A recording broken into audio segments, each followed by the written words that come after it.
ഓം ഗുങ്കുരിപ്യോ നമ. ഓം നമോ ഭഗവതേ വാസുദേവായ. ഓം നമോ നാരായണായ. നാരായണീയം ദശകം 77 ശ്ലോകം 7-8. പീതാംബരം കരവിരാജിത ശംഖചക്രകൗമോദഗീ സരസിജം കരുണാസമുദ്രം രാധാസഹായമതിസുന്ദരമന്ദഹാസം വാതാലയേശമനിശം ഹൃദി ഭാവയാമി. ശ്ലോകം 7. ബദ്ധം ബലാദദ ബലേന ബലോത്തരം ത്വം ഭൂയോ ബലോദ്യമരസേന മുമോചിതൈനം നിശേഷദിഗ്ജയ സമാഹൃത വിശ്വസൈന്യാൻ കോ അന്യസ്തദോഹി ബലപൗരുഷവാം വത്സദാനീം. അന്വയം അർത്ഥം.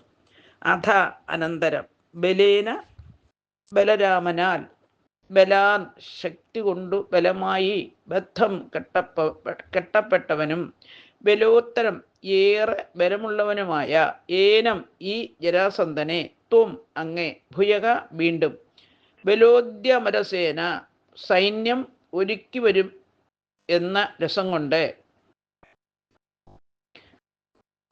മുമോചിത അഴിച്ചുവിട്ട് നിശേഷ ദിഗ്ജയ സമാഹൃത വിശ്വസൈന്യാൻ എല്ലാ ദിക്കുകളും ജയിച്ച് ചേർത്ത് എല്ലാം രാജാക്കന്മാരുടെയും സൈന്യത്തോടു കൂടിയവനായ തഥാ ജരാസന്ധനേക്കാൾ ബല പൗരുഷവാൻ ശക്തിയും പൗരുഷവും കൂടിയ അന്യഹ മറ്റൊരുവൻ തദാനീം അക്കാലത്തെ ക ഹി ആരാണുള്ളത്. ഹരിവും.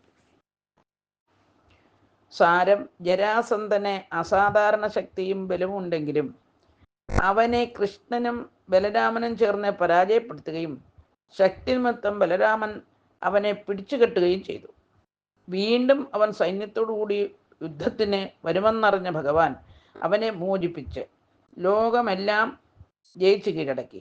എല്ലാ രാജാക്കന്മാരുടെയും സൈന്യം അധീനത്തിലുള്ള അവനെപ്പോലെ വീര്യവും ബലവും അന്ന് ലോകത്തിൽ വേറെ ആർക്കും ഉണ്ടായിരുന്നില്ല.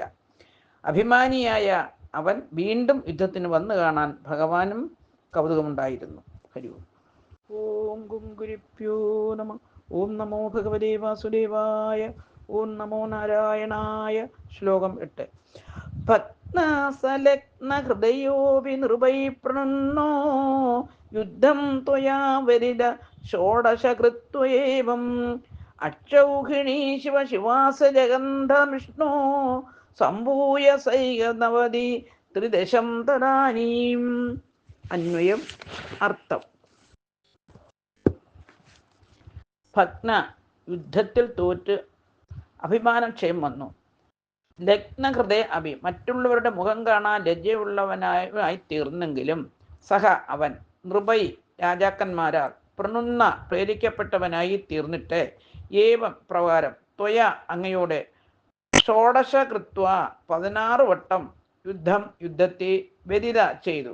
വിഷ്ണു അല്ലയോ ജഗന്നാഥനായ വിഷ്ണു തദാനീം അപ്പോൾ അസ്യ ഇവന്റെ സംഭൂയ എല്ലാം കൂടിച്ചേർന്ന് സൈക നവതി ത്രിദശം എല്ലാം കൂടിച്ചേർന്ന് 391 അക്ഷൗഹിണി സേനയെ ജഗന്ധ അവിടുന്ന് നശിപ്പിച്ച് ശിവശിവ ആശ്ചര്യം.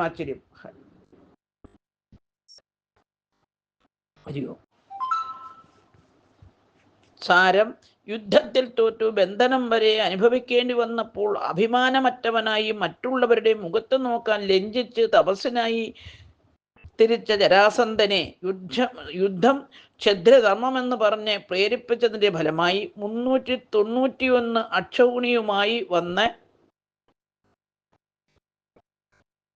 കൃഷ്ണനോട് ഏറ്റു.